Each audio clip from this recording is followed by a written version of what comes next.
안녕하세요. 김영은 선생님입니다.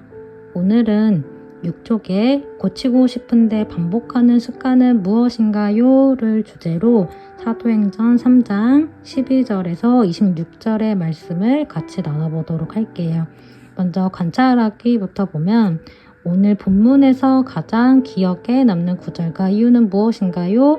선생님은 19절의 말씀이 가장 인상 깊었어요. 19절 보면 그러므로 너희가 회개하고 돌이켜 너희 죄업 시험을 받으라. 이같이 하면 유쾌하게 되는 날이 주 앞으로부터 이를 것이요 라고 되어 있는데 이 구절이 왜 가장 기억에 남았는지는 해석하기와 연결해가지고 한번 같이 얘기해 보도록 할게요. 먼저 너희가 회개하고 돌이켜, 즉 우리가 회개를 하고 하나님께 돌아서면 하나님께서는 너희를 죄 없이 하시고 또 유쾌하게 되는 날을 주신다고 되어 있는데 이 말씀을 해석하기에 있는 질문과 함께 조금 더 얘기를 해볼게요.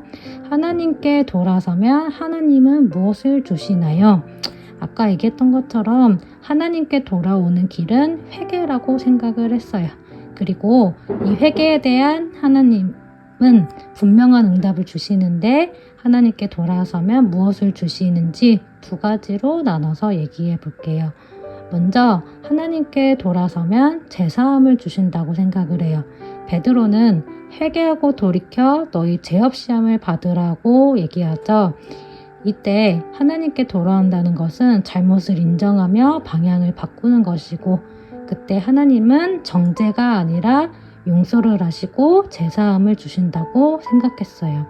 그래서 과거에 묶여있던 죄의 기록을 지우시고 다시 시작할 수 있는 자유를 허락해 주심을 오늘 성경 말씀을 통해 알 수 있었어요.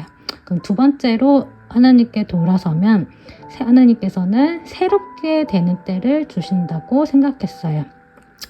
말씀에서 유쾌하게 되는 날, 즉 새롭게 되는 날이 주 앞으로부터 이를 것이요 라고 말하는데 이는 삶의 방향과 중심이 다시 정렬되고 새롭게 되는 회복의 시간이라고 생각해 봤어요.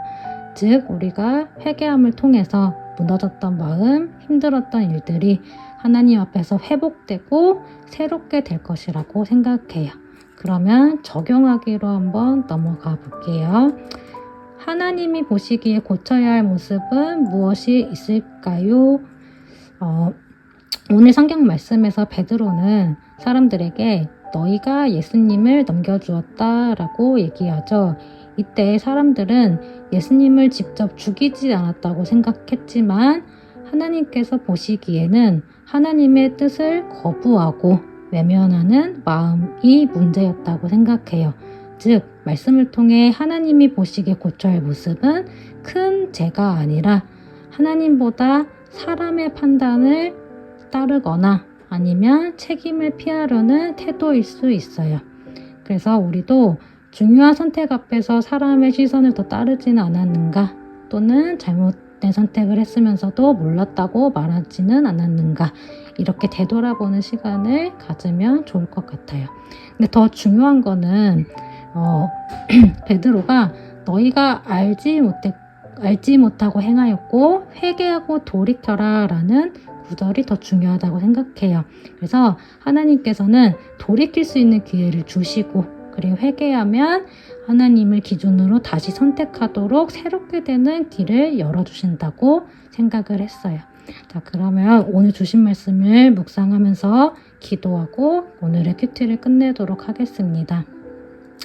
하나님, 우리가 겉으로는 잘못하지 않았다고 생각하면서도 하나님의 뜻을 외면하며 살아온 마음을 돌아봅니다. 사람의 판단과 분위기를 따랐던 모습을 깨닫게 하시니 감사합니다. 우리 안에 하나님이 보시기에 고쳐야 할 모습이 있다면 외면하지 않고 인정하게 하시고 회개하고 다시 하나님께 돌아설 용기를 주세요.